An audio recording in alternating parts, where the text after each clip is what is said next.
श्री गुरुभ्यो नमः श्री महागणाधिपतये नमः श्री सरस्वत्यै नमः भक्तुलारा व्यासप्रोक्त महाभारत इतिहासं యథాతథంగా చెప్పుకున్నాం. ప్రతి శ్లోకం దాని అర్థం.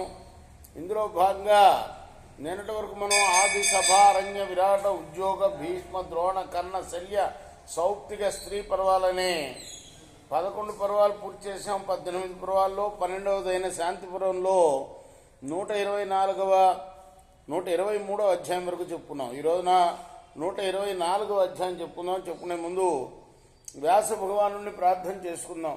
వ్యాసాయ విష్ణురూపాయ వ్యాసరూపాయ విష్ణవే నమో వై బ్రహ్మనిదయే వాసిష్ఠాయ నమో నమః. నారాయణం నమస్కృత్య నరం చైవ నరోత్తమం దేవీం సరస్వతిం వ్యాసం తతో జయముదీరయే. సమర్థ సద్గురు సాయినాథ్ మహారాజ్ की जय. युधिष्ठिर उवाच इमे जना नरश्रेष्ठ प्रशंसन्ति सदा भुवि धर्मस्य शीलमेवादौ ततो मे संशयो महान् यदि तच्छक्यमस्माभिः ज्ञातुं धर्मभृताम्बरः श्रोतुमिच्छामि तत्सर्वं यथैतत् उपलभ्यते कथं तत्प्राप्यते शीलं श्रोतुमिच्छामि भारत किल्लक्षणं च तत्रोक्तं ब्रूहि मे वदताम्बर. ధర్మ అడుగుతున్నాడు భీష్ముణ్ణి.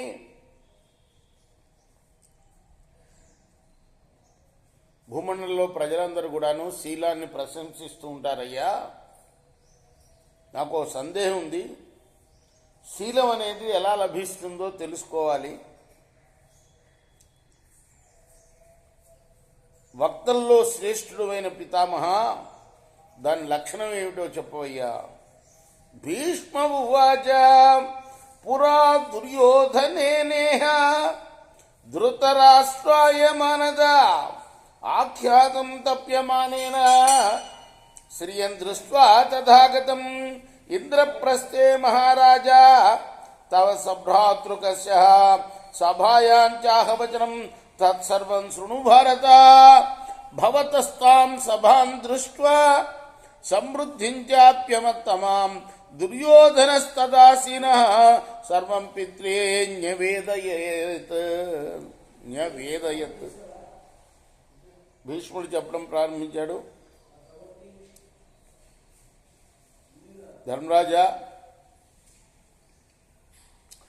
ఇంద్రప్రస్థంలో తమ్ములతో కలిసి ఉన్న నీ యొక్క అద్భుత సంపదని, ఆ ప్రమోత్తమైన మయసభని, సమృద్ధిని చూసి దుర్యోధనుడు సంతాపం పొందాడు.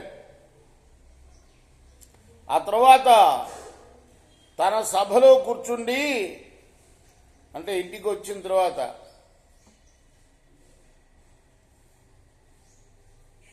హస్తినాపురానికి వచ్చిన తర్వాత కూర్చొని ధృతరాష్ట్రుడికి తన బాధను తెలుపుకున్నాడు.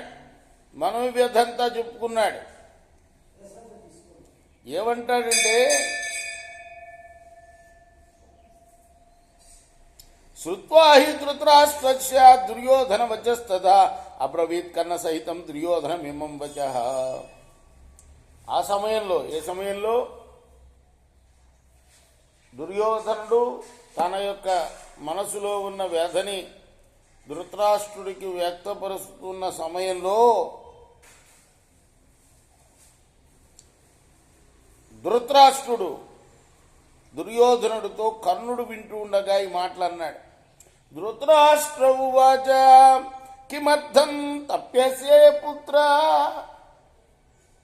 శ్రోతుమిచ్చామి తత్వతః శ్రుత్వా త్వామనువేష్యామి యది సమ్యక్ భవిష్యతి. కుమారా, ఎందుకయ్యా బాధపడుతున్నావు?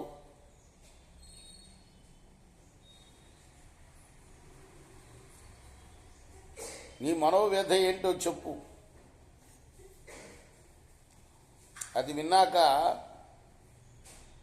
అది సమంజసం అనిపిస్తే నీకు నేను చెప్పడానికి ప్రయత్నం చేస్తాను. త్వయా చ మహదైశ్వర్యం ప్రాప్తం పరపురంజయ కింకరా భ్రాతరః సర్వే మిత్ర సంబంధిన సదా. శత్రువుల్ని ఎప్పుడు జయించేవాడా, నీకు కూడా చాలా మంచి ఐశ్వర్యం ఉంది కదా, నీ సోదరులు, నీ మిత్రులు, నీ బంధువులు ఎప్పుడు నీ సేవలోనే ఉంటున్నారు కదా.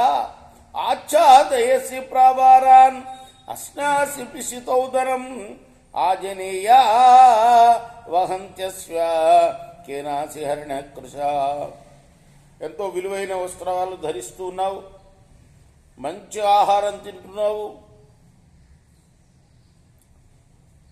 మరి నీ గుర్రాలు, నీ రథం అంతా కూడాను చాలా చక్కగా ఉంది, పటిష్టంగా ఉన్నాయి గుర్రాలన్నీ.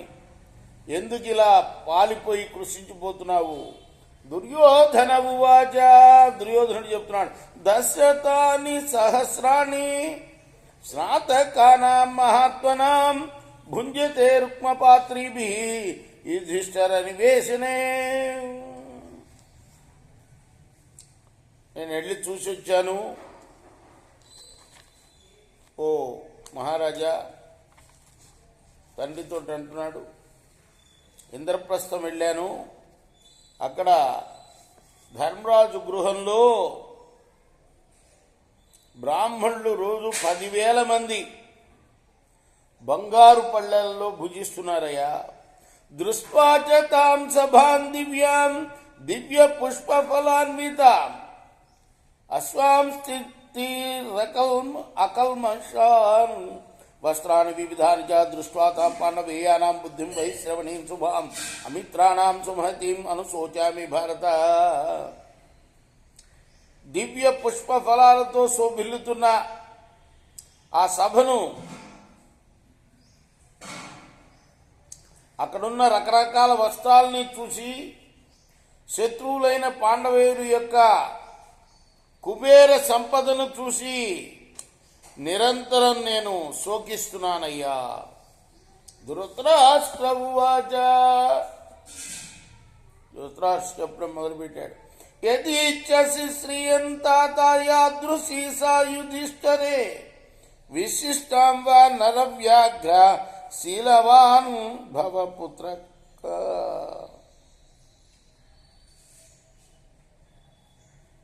నాయన, ఒకవేళ నువ్వు కూడా ఆ ధర్మరాజు యుధిష్ఠిరుడి కన్నా ఎక్కువ సంపద పొందాలంటే నువ్వు శీలవంతుడివి కావయ్యా అన్నాడు తండ్రి ధృతరాష్ట్రుడు.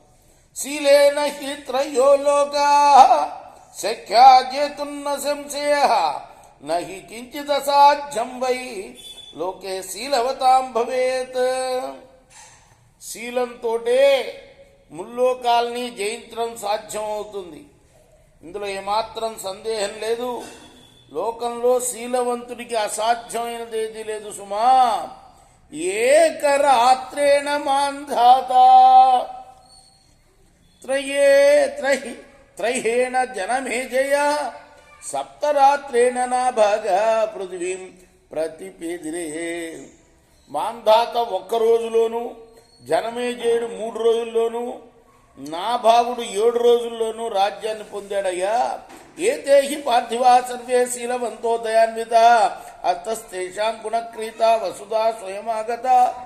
ఈ రాజులందరూ కూడా మంచి శీలవంతులు, దయాన్వితులు కాబట్టి వారి గుణాలకు వశమైపోయి ఈ భూమి స్వయంగా వారి వద్దకు వచ్చింది.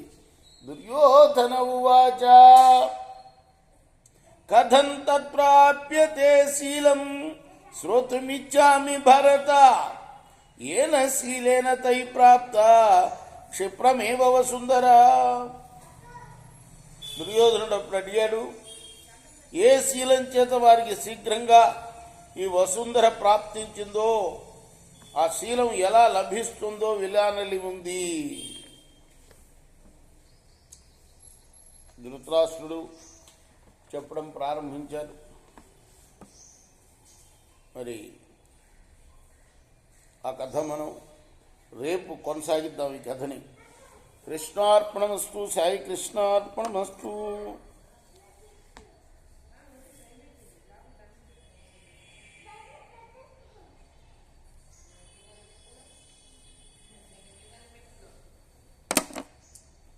స్వస్తి ప్రజాభ్య పరిపాలయంతాం న్యాయేన మార్గేణ మహిమహీశా గోబ్రాహ్మణేభ్య శుభమస్తు నిత్యం లోకా సమస్తా సుఖినో భవంతు. కృష్ణార్పణమస్తు. సాయి కృష్ణార్పణమస్తు.